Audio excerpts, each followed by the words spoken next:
Great. So, welcome to this series of music industry insights and our first session today, which is about getting release ready.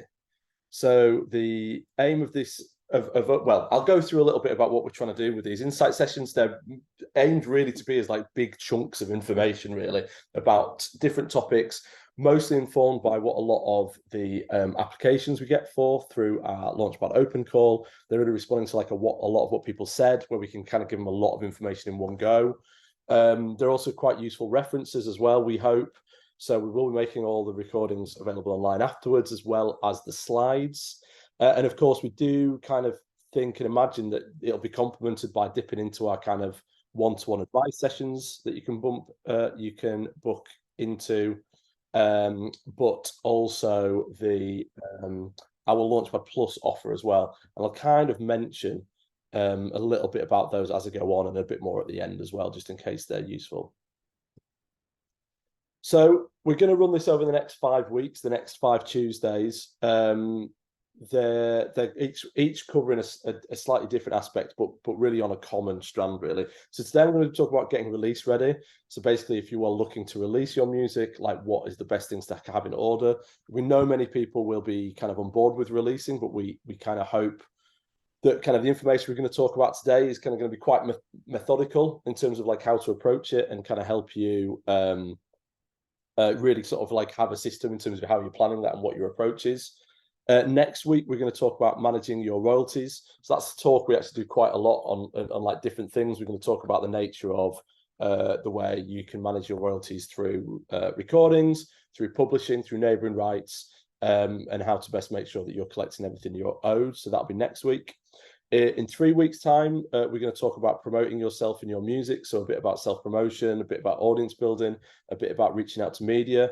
That's actually going to be delivered by Jazz from Hanglands PR. And then the last 2 sessions, actually, we might switch those 2 around, but they'll be one of those 2 weeks. We're going to do 1 session around finding funding and other opportunities for your music. So I'll be delivering that. We'll talk about all the opportunities that have come through places like PRS Foundation, Arts Council England, and Help Musicians. Certainly through Help Musicians, a lot of artists who come through Launchpad and who are operating at a good level find a lot of opportunities to get funding through Help Musicians. And then as you build career, sort of more things can open up through things like PRS Foundation, Youth Music as well, and Arts Council England. So we'll kind of look at the whole kind of progression through the kind of funding opportunities there.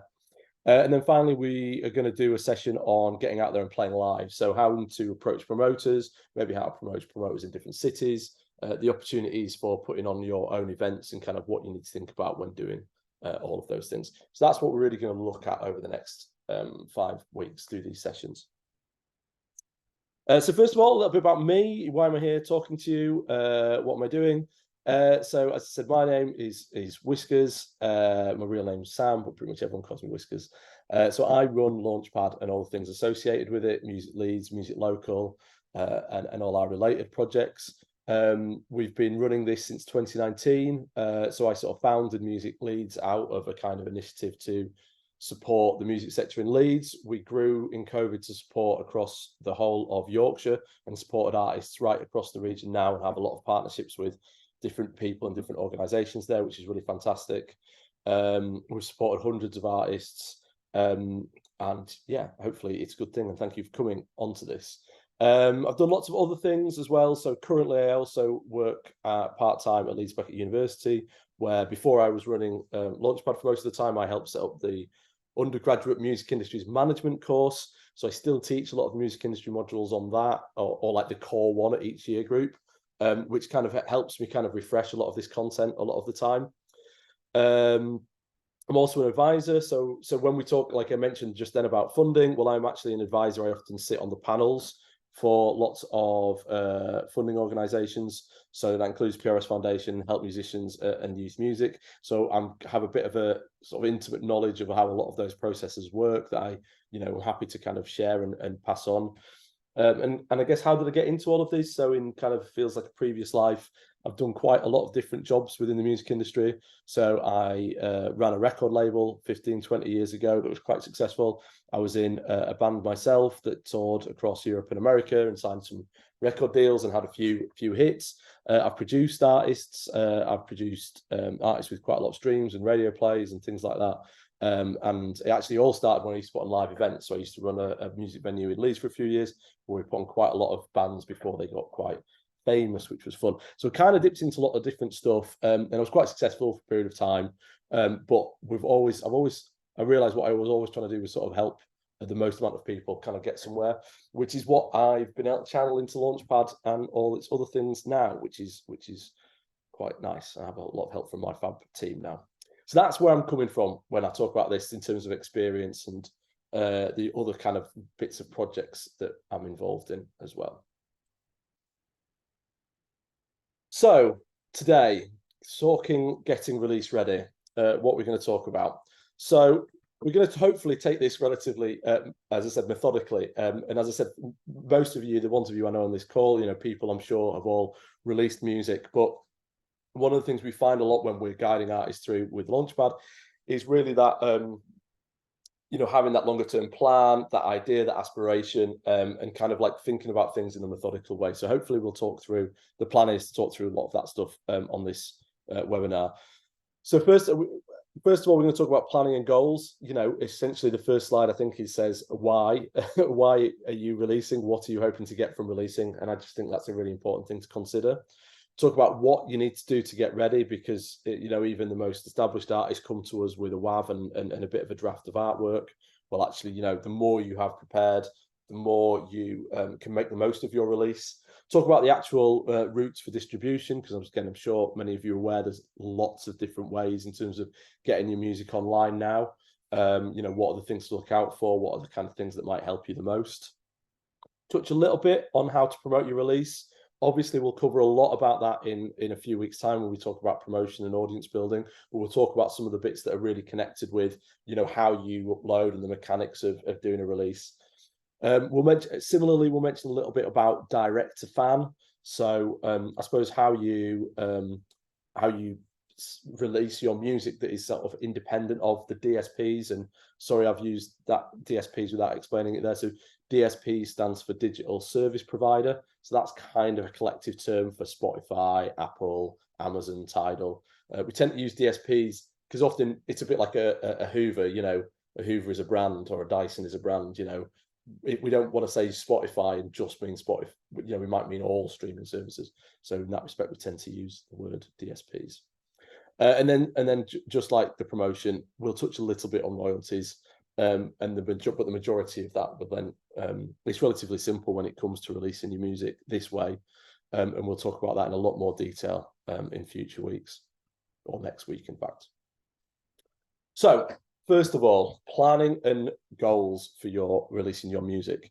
Most important thing we say when people come to us with a release is don't rush it. A lot of people feel like when they come to us with a release, they've just finished writing an amazing new song. They feel like they've been away a long time. And so the important thing is they just get something else. But really, I think there's a really important thing to consider is that, is that the reason you're releasing? What are you trying to get from releasing the song? Like, are you trying to get playlists or radio play? Are you giving yourself enough time to do all of those things? Have you got everything ready to make the most of it? Again, it's sort of like we've got a gig in 3 weeks' time. We really want to get this out, but ultimately, if it's not gonna sort of do anything for you beyond, if you're going to take that and promote it online, and you've got a great fan base already, then that can work really, really well if you've considered those things. But otherwise, there's a lot of things in play that you can kind of get ready to make the most out of a release, and essentially rushing a one-off release does not always get, or in fact quite often doesn't get, artists the kind of them where they want to be. So, and do you know where you want to be with a release? Is it about promoting events? Is it about generating interest from media? Is it about kind of indulging with Spotify and so on? Think about those and think about what those things need to happen, because as I think I'll say on the next slide, is quite often those things don't happen with a one-off release anyway. Actually, it can be quite important to get a series of releases ready So yeah, you know, is the song the other thing to consider, if it's just the next song that you've written, is that the best song to release as a single? You know, again, if you're looking to get radio play out of something and you've written, it might be an amazing song, but maybe it's 7 minutes long, it's too good that you can't edit it, is that actually going to get you any radio play? That song might be fantastic, but it might sit better on a longer release, on a mixtape, on an album, and so on and so forth. You know, is the song that you've written and you want to release going to do what you want to it, the way that that it flows? I think it's important to recognize that, you know, brilliant songs come in all forms, but not all forms fit the media that you want to promote it to. Actually, like a lot of, you know, longer or weirder songs can do quite well on playlists, for example. Second point on this is, have you got something to follow it up with? What comes next? So this goes back to the other point, which is quite often to get where you want to be, to pick up momentum, it's not just about a singular release, because the singular release, doing one release, can only start that momentum. Again, a common thing we will say to artists that we work with is, if you achieve everything you want to do with this one release, have you got the thing that happens next? Have you got the thing to follow? Can you take advantage of all those great things that you hope that will happen from one release?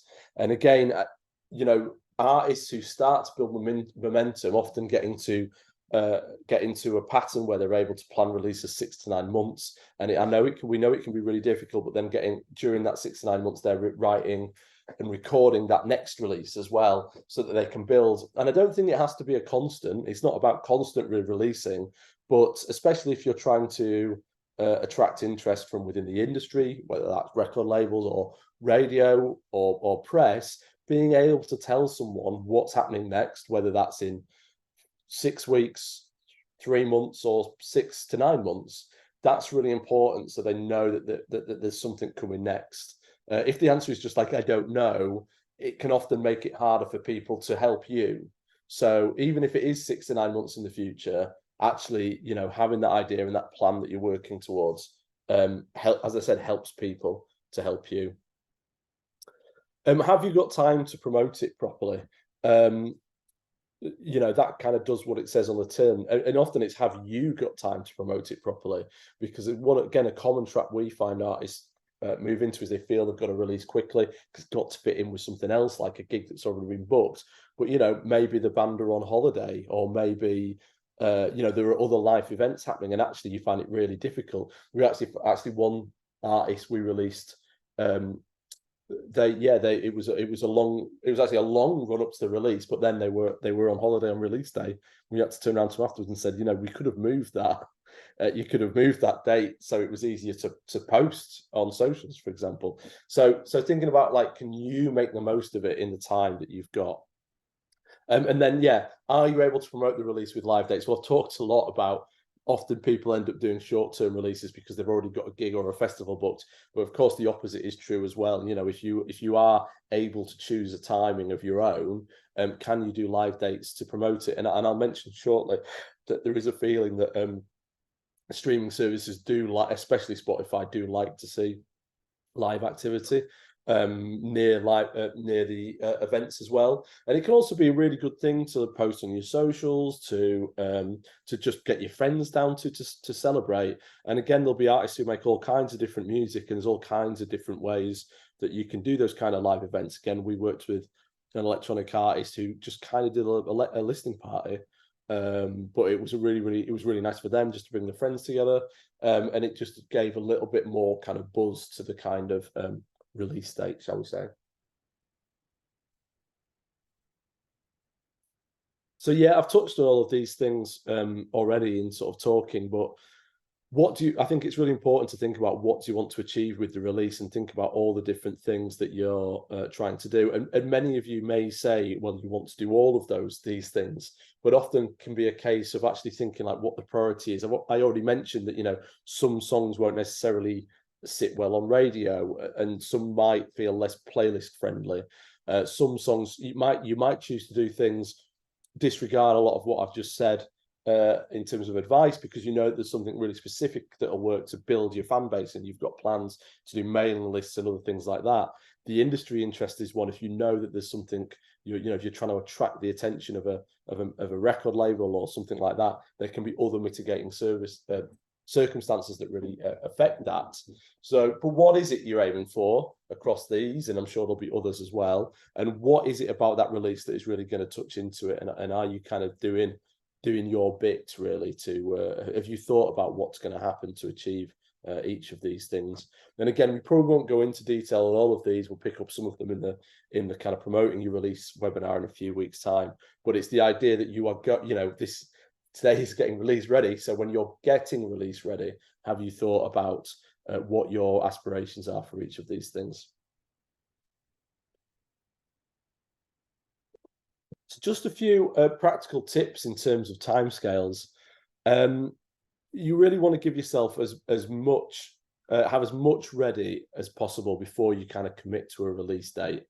I'll mention quite a lot about our Launchpad Plus offer. I'm sure many people on here are aware what we do with Launchpad Plus, but where we facilitate people releasing music. And when we work with artists on that, you know, we generally ask for everything now 6 weeks before a release date. And there's quite a few reasons for that, although most of it is around what the streaming services want. So the one thing that is in a bit of your control is being able to pitch for playlists. You obviously can't guarantee getting playlists or anything, like no one can guarantee those things, but you can give yourself the best chance. And I'll talk a little bit about what Spotify say they want from releases, because I think Spotify are very good at telling you what the expectations are. And so there's a few things throughout this presentation that talk about that. But one of the things that Spotify say is that they want you to pitch your music to them at least 4 weeks in advance. So therefore, you need to get it to your distributor, and it needs to be uploaded to Spotify before 4 weeks, and ideally closer to 5 for sure, which means uploading it about 6 weeks before. You'll also find that with some radio and press, there'll be a lead in. We find radio is more around 3 to 4 weeks, and press is really dependent on each one. It's quite hard to talk about that in generalizations. So really, if you've got everything together 6 weeks in advance, and I'll go through a bit of a checklist in a minute, that you're in a really, really good space. One thing I would say, I'm not sure if you've got any new artists on this call, but there might be some watching back. If you're a new artist, you want to give yourself more time, because if you're uploading your music to DSPs for the first time, then it will take a little bit longer, sometimes up to a week, for them to set you up an artist account, because obviously that's a new thing. Whereas if you're an existing artist, they're really just connecting it with something that's already there. When you're planning your release date, you obviously need to fix a specific date. And this is something that where there's a lot of debate around what the best type of date is. And we have found there is really no right or wrong to this. The one thing to consider is that the designated global release day is Friday. That's when new albums come out, for example, you know, that are for the charts. But the thing to consider is that is when most new music comes out, and you're probably aware, you'll be listening to music, you'll be music fans, that, you know, a lot of other music comes out midweek, and you'll often hear premieres on the radio or in media outlets that for releases on Tuesday, Wednesday, Thursday. So there can be an advantage of releasing Tuesday, Wednesday, Thursday, if you know that kind of media are likely to pick it up, because they're more likely to pick it up on those days than on a Friday.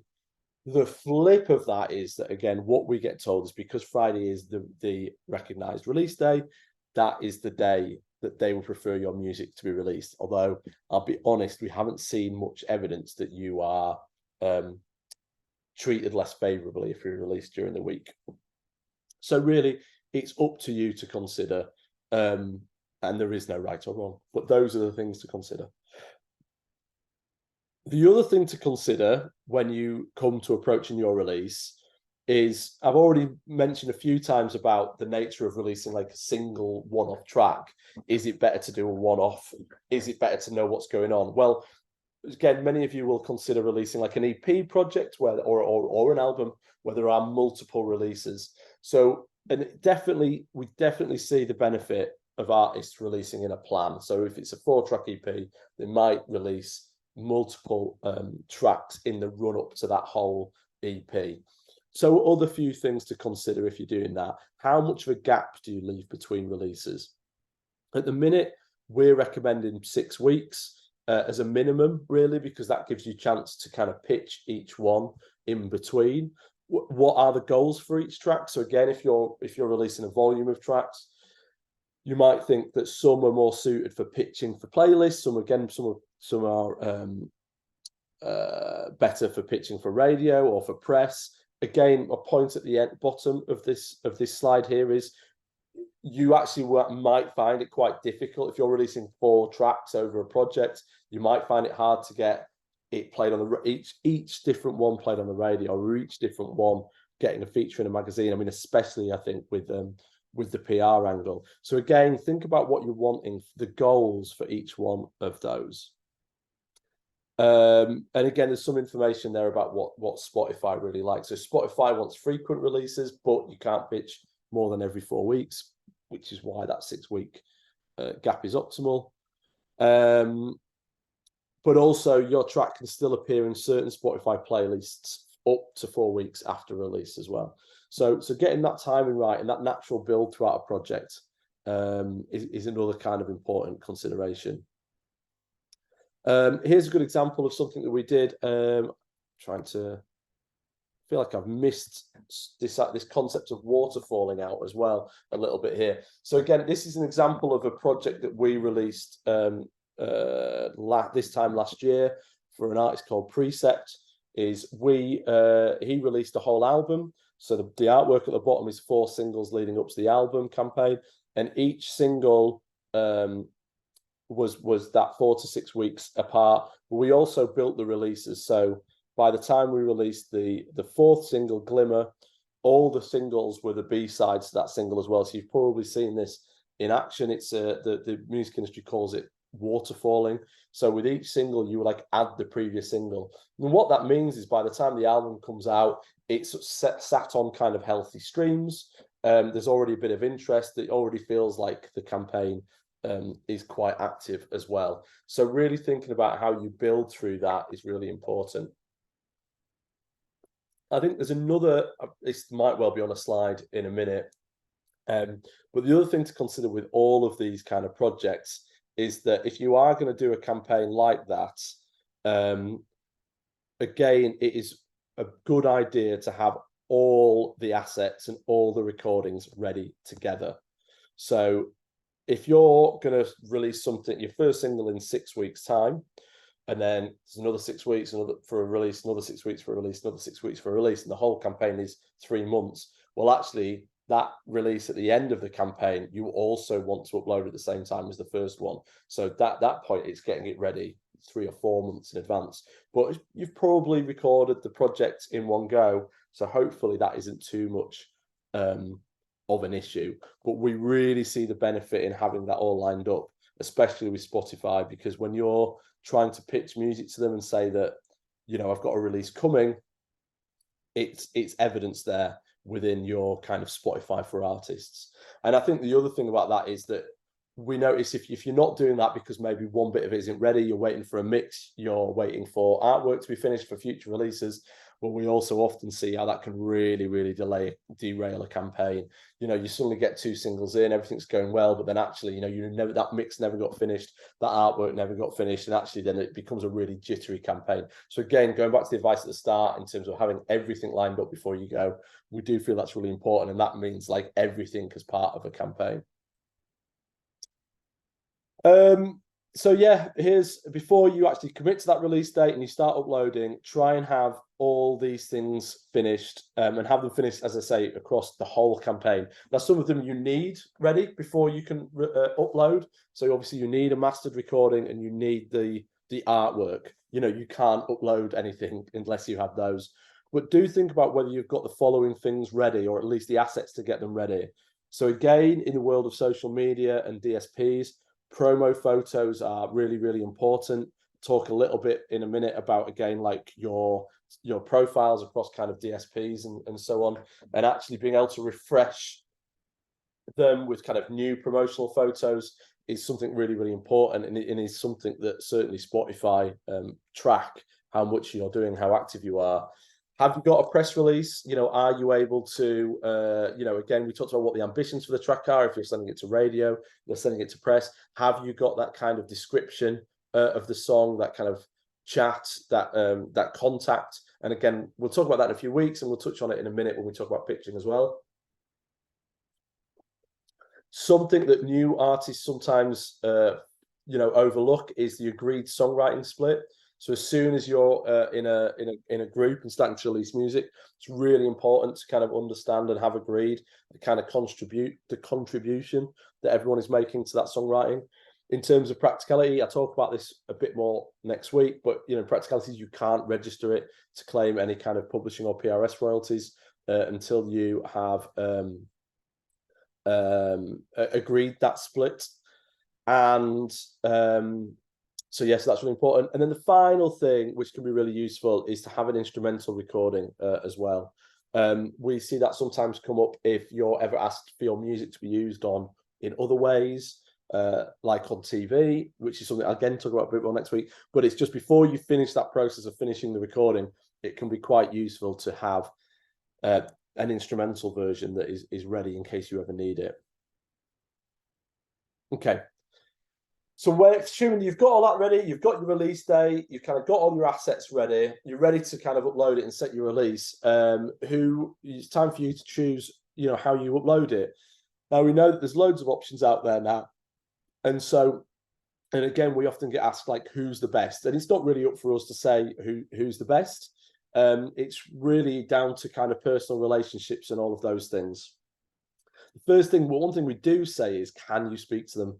You know, if you're going to start releasing your music that you've put a lot of effort into creating, you know, it feels like you should be able to have a conversation with the people who are uploading it. So, you know, do they offer any feedback through things like that? Can you build a relationship with them as well? You know, if you're going to be successful, get on playlists, do you know how you can pitch through them and things like that? And some of them have bits on their website that talk about them, and some of them it's a bit more faceless, and that's kind of up to you to research a little bit and make your own decisions.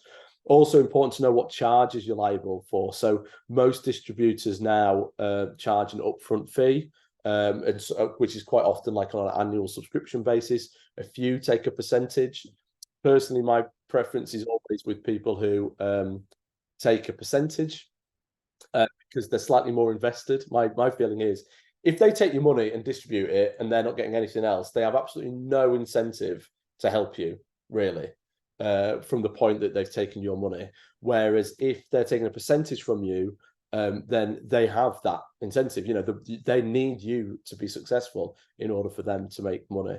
So I'm actually slightly, even though if you're successful, that they take more money off you, slightly more comfortable in terms of that. And I've mentioned it a couple of times, and I'll talk about it a bit more at the end. It is our Launchpad Plus program. Well, if you haven't got a distributor and you are looking to distribute and you do want to talk to someone, we manage distribution through that. We work via a distributor called Kicker. I think most people, there's a number of people on this call who've already talked to us, and I'll put some contact details at the end, and we can kind of talk to you about how we can help you and other ways to make the most out of this. Okay. So when it comes to uploading your music, so you've selected your distributor, you've got all your assets ready. Still a few important things to kind of get together. Make sure you have all your metadata correct. I'm doing this kind of on behalf of everyone, really, all performers, producers, songwriters that are attached to music. You may have seen in the news there's a really big drive at the minute to make sure that everyone's data and credits are right on uploaded music. During the first 10, 20 years of internet distribution, all this stuff has been rubbish and horrible, and people were getting missed out from getting paid. So on behalf of everyone, when you're uploading your music, do try and make sure that everyone is credited correctly, all the songwriters, all the performers, and the producer. And that will just help everyone down the line. This is the bit I mentioned a minute ago, which I'm sure was on a slide somewhere, that again, if you are planning future releases and it's part of a bigger campaign, do try and upload them all at the very, very start to make the most out of it. Once you've uploaded Most DSPs have a service to claim your artist profiles. So again, those of you who've already released are probably well familiar with Spotify for Artists, which allowed you to set your profile pictures, your descriptions, and other cool stuff on Spotify. But also, nearly all of them have it now. So there are links here, and again, I'll send these slides out in the next couple of days for Apple Music, Deezer, Amazon, and Tidal. All have portals where you can sign up for and get access to your analytics and customize your profiles. And again, the feedback we get is that the more interest you spend on those things, the more likely the service is to promote your music, basically. So we'll talk a little bit about what Spotify want, because obviously that is kind of the biggest platform. So, but if you do have time, it is worth looking at as many of those as possible. There might even be other ones that I'm less familiar with. The other one to mention is YouTube. So YouTube works slightly differently to all the other distributors, primarily because you can at any point in time upload your own material to them. So if you upload via a distributor in the same way that you would to Spotify, will send the music to YouTube, but it doesn't necessarily connect with your own artist channel if you have one. So that's something you have to walk through and work with your distributor. But just as we're talking about setting up artist profiles on other services, it's definitely worth setting up your own artist profile on YouTube. Similarly, if you upload your own music to YouTube yourself so it looks nice, even if it's just a static image or a lyric video or whatever, again, that sort of shows up well in algorithms, and it can help build your audience through YouTube. YouTube does pay lesser royalties. It's kind of harder to connect. In certain genres, it does really well for audience building. Essentially, it's another avenue. It just needs to be considered slightly different because it's slightly outside of the way in which the distribution works for all the others, which, like I said, means that you sort of need to consider it a bit in its own right. Okay, so artist profiles. What do you need for these? Now, this is mainly going to be what Spotify really want, but it is applicable to most of them as well. So what do you need? So you need photos, landscape and portrait. So we already talked about needing promotional photos before you start a release. One of the things to remember about Spotify particularly, there's a couple of ways in which it uses photos. It uses photos at the top of the artist profile, but it also uses them in the kind of like the bio bit as well. So it's worth having different kinds of photos, landscape and portrait, and at least, you know, a selection of images so that you can kind of build it into your profile. You need a bio. Again, some cool artists don't have a bio and seem to do well on DSPs. What Spotify would advise you to is that you should have a biography that kind of explains who you are and what you do. Like the worst thing we see on artist profiles on DSPs is not having links to your social media. I certainly, one of the tools I use massively is to have, you know, Twitter, Instagram, Facebook linked from your Spotify profiles. So definitely don't overlook them. I'm going to come back to the video for Canvas. There's two other things that you can link within your profile. The one thing everyone should do is Songkick. So if you're not aware, Songkick is a platform that tracks all your live appearances. So again, any artist can get a Songkick platform. Sorry, Songkick profile. If you go to the Launchpad website, if you haven't seen our blog in the opportunities page, our advice blog, there's an entry there about how to set up your own Songkick page. But it's really important that you connect that to your Spotify page, because again, that shows, I talked a minute ago about how important Spotify thinks live performances are. Well, if you connect your Songkick, again, it sort of really demonstrates that your live shows kick through to your Spotify profile. The other one that's less easy and I suppose less important in terms of the way Spotify view it, but is merch. So if you can set up your own merch shop that integrates with Spotify, that isn't as easy. You need to set up a Shopify account, and that costs money. But if you might have a Shopify account and haven't looked at this, it's definitely something, if you are selling merch, to look into as well. And I'll just come back to the video then, the video for Canvas. So again, if you've released music or you listen to music on Spotify, you'll be aware if you pull up a track on Spotify and specifically share it to Instagram or just listen to it, it will play a 8-second repeat video of your tracks. So again, as soon as you release, you have your music uploaded on Spotify, it's really important to add that video content to your songs. It can be anything, but again, Spotify will see that you are paying an interest in Spotify and you're making your music more interesting to listen to by uploading to canvases. So again, when you upload music, we really, really recommend that you do that. This kind of brings on to pitching to Spotify. So Spotify is the only streaming service. Like, one of the reasons it has more interest, than other places is it's the only one that kind of any artist can pitch to be on playlists. And we know from experience that, artists who aren't working with any team or even really have much support from a distributor can get really, really big playlists through this. Obviously, that's not to say it happens all the time, but it is quite a big kind of open process. And by pitching to Spotify, you pitch to be included on their playlists, you automatically get submitted into their algorithmic playlists. So those are things like Release Radar and Discover Weekly. But obviously the big ones that everyone wants are the editorial playlists, so New Music Friday, or really genre-specific ones like Melomania, Fresh Finds for jazz, indie, rock, electronica, and things like that, where someone kind of curates them all as well. Now, depending on who you listen to, Spotify will say that you need to pitch at least 7 days in advance. But what they tell the distributors is that really anything less than 4 weeks has a much less chance of getting listened to. So you really, really want to be aiming for that 4 weeks ahead to do that pitch. And certainly, even if you're doing a kind of quick fire release, you've got to try and get it in at least 7 days, because apparently after 7 days, they say it absolutely doesn't get listened to. Certainly not for kind of an emerging artist, for sure.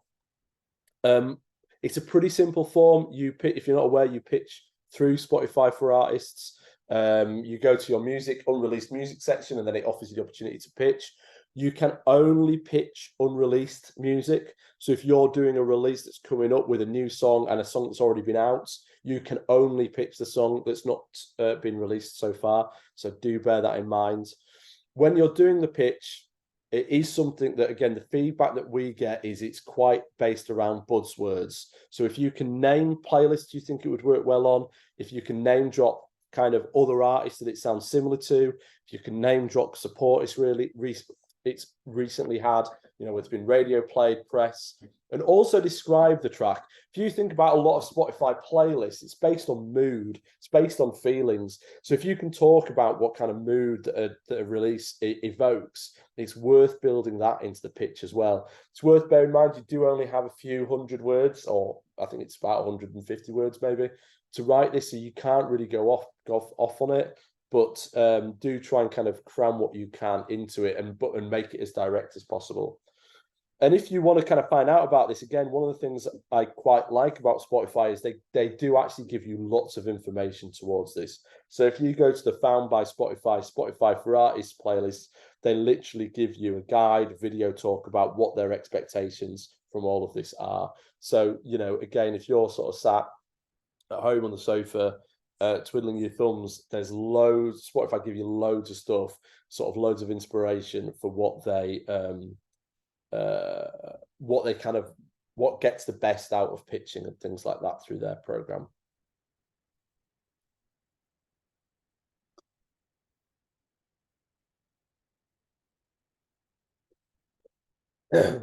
So I'm going to talk briefly around what you can do to promote your release, specifically related to like how you work with streaming services and as part of the release process. And in a few weeks' time, we'll talk a bit more broadly about these things. There's quite a lot of things you can do on social media that are a call to action to potential fans to promote your release. One of the things that's most directly related is these things called pre-saves that some of you will be aware of. Now, pre-saves do what they say on the tin by kind of encouraging your followers on social media to or mailing lists to pre-save a release it kind of automatically logs those tracks in those followers' accounts. It also tells streaming services, and Spotify especially, that there is interest in your track. Now, anyone can set up their own pre-save. Some distributors offer it as a service, some don't. But things like Feature FM, Smart URL, and Presave.io all allow you to do a basic level of this for free. If you've never done one before, it's relatively simple. You generally need what's called the UPC to be able to do it. That is the unique product code that comes when you upload your music to a distributor. And there are various ways to get the most out of this. Couple of tips when you're generating your pre-save, because a lot of people end up just doing like a Spotify pre-save. Don't forget to do as many services as you can. Sometimes you have to put them in manually, but do put in what you can, because not everyone does use Spotify. Definitely include download pre-orders as well. Certain genres work really well on downloads, and being honest, it can make you a lot more money than streams. We worked on a rap/grime campaign once, and really drove the iTunes download more so than anything else, which was a big success. If you're going to sell it through your own, if you're going to release it through your own means, like Bandcamp, don't forget to put a link into that as well. There's usually an option. And don't forget to put a mailing list sign up as well. Sometimes that's kind of inbuilt, and sometimes you have the option to put your own links in there as well. But don't forget that, and don't forget to keep checking on that as well. Again, we'll talk about that more in future sessions. Yeah, do consider, I brushed over Bandcamp briefly there. We won't go into a lot of that, how to release on Bandcamp a lot, because it's relatively simple. Bandcamp works separately to DSP. So if you work with a distributor, they won't upload it to Bandcamp. That is because Bandcamp is what we call direct to fan. It is you doing it directly. But do consider it, because some people prefer to buy music on Bandcamp. It can give more income directly to you. And there are a lot more options to bundle. And again, it tends to, we'll talk about that a little bit more in terms of promotion. I'm happy to kind of field any other questions on that kind of later. But certainly, if you've got the energy to kind of release it in as many different ways as possible, definitely look at using Bandcamp. And as said, you can often do a lot with that in terms of capturing email addresses as well. And the final thing we'll say with pre-saves that a number of people have had success with is doing incentives. So almost doing a competition to pre-save as well. So can you give away T-shirts, test pressings, or whatever to people who pre-save? Can you get people to share that they've pre-saved on their socials? That could be a way to like log who's kind of entered this competition. It's kind of like a share to win thing on socials. But there's a really kind of, it can often drive a lot of people sharing your music and create a lot of interaction, and give people that additional impetus to actually like hit that button and save your music too. So a few more things to do in terms of promoting your release just from the off. Don't forget to do a mailing list. Again, we'll talk about this a bit more in a couple of weeks, but you'll very much be aware that social media can often feel like speaking into a void. Well, even if you have like 30 people on a mailing list, you can often target them much more directly. Again, a number of artists we work with have a really great relationship with people on their mailing list, speaking to them really closely, developing a close relationship, having a good giving off part of their personality to be able to do that. Think about whether you can build communities with your fans, whether it's Facebook groups, WhatsApp groups, or Discord. Again, it can be really useful one way to talk to your fans, friends, however you might want to consider them. But actually, kind of that call to action can be, a lot more powerful than just coming when it comes direct, and it's not just a sort of post on social media. It only takes, if you've got 1,000 social media followers, but only 5 of them are following you, can you start building that number from 5 to 6 to 7 to 10 to 15 through something that's a bit more engaged, like a WhatsApp group or a Discord channel? And final, physical promotion as well. If you are doing gigs, you perhaps are based in a local community, can you make posters and flyers? You can do things through things like QR codes now to get people to sign up to links. We worked with an artist recently who released a sort of football inspired song. And they made like mini match attacks cards with QR codes on it as well. So again, there's a novelty to that, as well as it being quite practical in being able to share something about the song. All of these things potentially get you noticed by new people. And I've made quite a lot of references really to like posting about new releases, getting everything ready, and the way you use social media. I think, social media seems to be one of the hardest things that artists sort of have to deal with, but it is sort of undeniable in terms of the way in which it covers like a wide amount of content, a wide amount of distribution for your music. So again, going almost like right back to the start in terms of, have you got everything ready before your music comes out? Do you know how you're going to promote it on your socials? What are you going to say beyond stream our music here? There's actually quite a lot you can do. Obviously you can give markers like it's been out for a week, it's been out for a month, it's coming soon. But can you talk about the lyrics? Can you talk about what the story of the song means? Can you talk about the process of making it? Can you capture anything from sort of studio sessions or like notebooks that could kind of give a bit of an insight into it? The stories around the meaning. Can you do, obviously sharing playlists and press and radio? Can you do kind of any questions, asked with the artist, especially through things like Instagram lives or things like that? These things feel quite overwhelming when they come to you and you're like, oh crap, I haven't posted for 2 or 3 days. What do I need to do? So it can be really, really useful at the start to make a list like this and just plan in like how and when you can do it, just to take the pressure off you a little bit in terms of constantly thinking on your feet in terms of what you need to do to promote your music.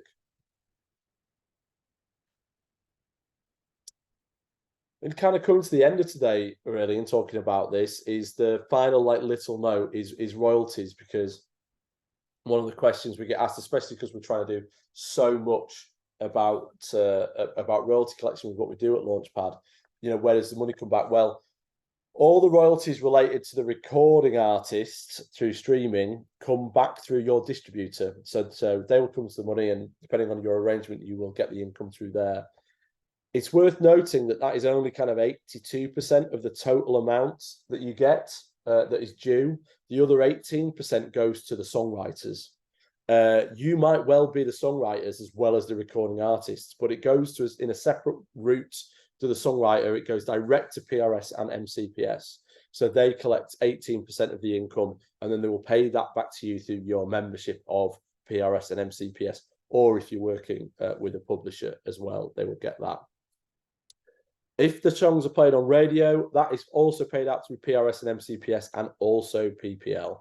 More on all of that next session, because next week I will break down all of that as to how it works in terms of performers, songwriters, and all those other things as well, in terms of how you can make sure that you are getting all the income that you're owed for those things. But I would give another plug there for what we do with Launchpad Plus, because that is basically what we do. And that's kind of it for today. That is our whistle stop through getting release ready.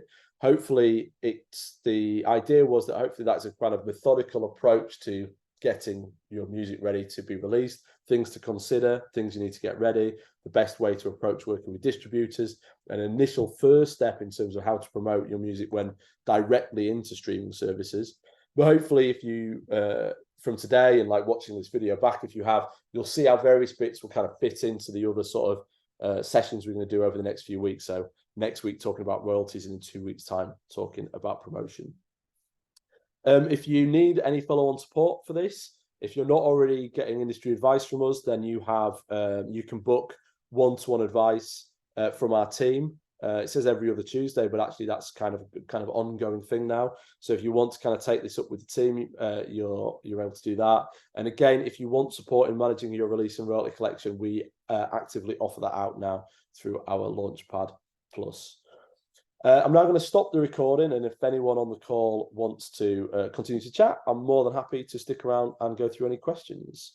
But if you're watching on a later date, thank you very much, and hopefully you will join us again soon. I'll stop this.